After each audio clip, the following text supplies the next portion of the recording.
Sino ba ang batang ito? Ngunit sa kabila ng mga palatandaan, pinili niyang mamuhay ng payak. Tahimik, mapagkumbaba, hanggang dumating ang araw na kailangan niyang harapin ang kanyang misyon. Iniwan niya ang tahimik na buhay at nagsimulang maglakbay.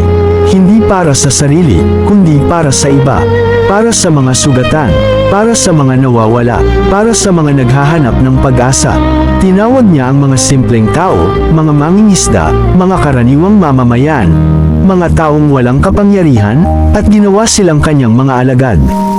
Hindi dahil sila ay perpekto, kundi dahil handa silang maniwala.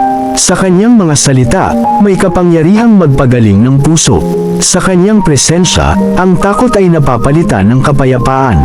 At sa kanyang mga gawa, ang imposible ay nagiging posible. Pinagaling niya ang mga may sakit, ang mga matagal nang nagdurusa ay muling ngumiti. Pinadilat niya ang mga bulag, ang dilim ay napalitan ng liwanag. Pinatayo niya ang mga pilot